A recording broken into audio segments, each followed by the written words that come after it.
Well, hello everybody. Today I'd like to talk about a topic which is the most interesting one so far. And this topic is not only related to the harmful effects of social media, which we all are aware of, but it also focuses on the difference between spending your time on social media and spending your time on learning something. And we're also going to discuss some kind of term called fun work.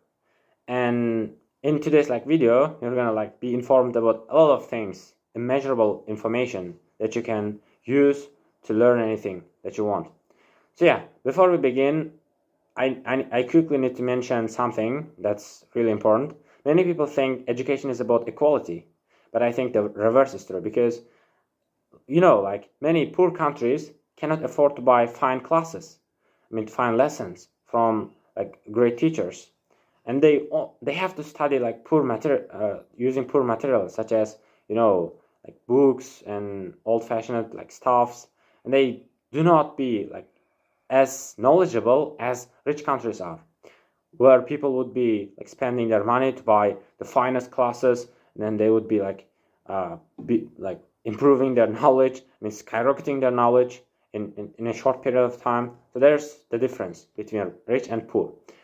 So with that all being said, I don't think education is about equality, but to make it equal to everybody, one person, I don't know his name, but he created an incredible app that can help you to learn any foreign language as much as you want. There's no time limits, or there's no a thing called premium subscription, but there's only one thing that I'm going to mention within a matter of minutes in this video. So before we begin, I'd love to mention one fact, which is mind-boggling. 2 billion people at this moment are learning foreign languages, and out of them, 80% of them, are learning English. What do you think about that? 80%. Can you imagine? If it's 2 billion, then 1.7 billion of them are learning English. What that means is that it means if you learn English, you can transform your life utterly. And in order to learn English, you don't necessarily need to spend money. We can use rich people's money to learn something that's to learn any foreign language that you want, especially English.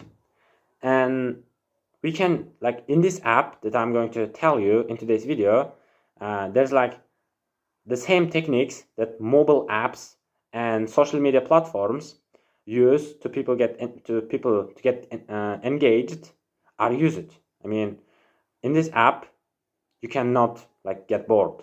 It's something that keeps you engaged, and it's so interesting. I used it and it works, and it's really amazing the way that it works. And actually, Duolingo, the name of this app is called Duolingo. You can go to Play Market and Apple Store to download Duolingo. It's for free. And Duolingo have an ad. Duolingo, the app Duolingo, after a lesson displays an ad which you can eliminate by buying the subscription. And people in poor countries never buy that subscription because they don't have money. Instead, they would probably watch the 30-second advertisement. But people in rich countries tend to spend money on buying such subscriptions. And what it does is that it just allows the poor people to enjoy what rich people is while rich people is spending money. Yeah, that's something that that genius guy created to make education accessible to everybody. And he's not going to stop on there. He's going to improve his ability to generate to create apps that are even more useful than that. So far so good. We're gonna see. Only time will tell. So we're gonna see. And not only does it have such amazing features, but it also has something called streaks. In Snapchat, we also have when I used Snapchat, it also had some kind of streaks that keeps you engaged.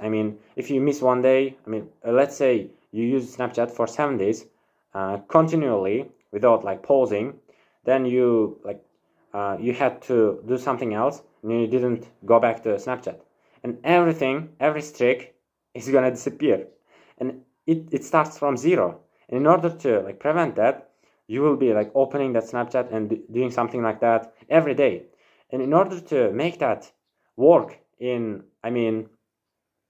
also Duolingo, they also added that to Duolingo. I mean, if you skip one lesson one day, then everything that you collected, every streak that you collected is going to disappear. It's going to start from zero. And that's what makes it so engaging.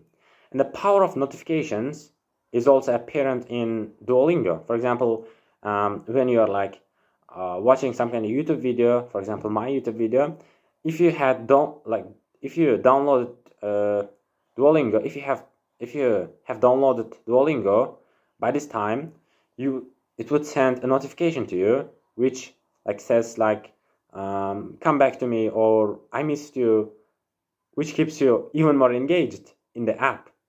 And it like never lets its like users to be away from it. It's like something that can like gives you education in a fun way. Yeah.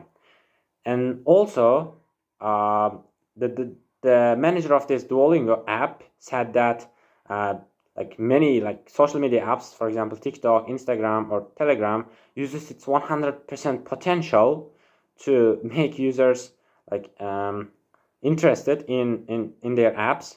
But he said that even 80% would be enough with Duolingo, because he said many people watch Instagram Reels or Shorts on YouTube, and they would be thinking like after wasting their 2 hours, they would be thinking like, oh, why didn't I do something meaningful instead of watching crazy YouTube videos or short Instagram Reels? They'd be thinking like that. They would be like disappointed after watching that. And what I mean by this is that like in Duolingo there's something that's like meaningful. If you learn a language, then that would be like great. And he said that only 80% of our potential would be enough to make our users engage in this app, because they have 20% internal motivation. Yeah, that's it. So yeah, that's what I got for today's episode. Video. If you like this video, please press like button and subscribe to my channel so I'll never get my next video about any interesting topic. So yeah, goodbye everybody. Take care. Bye.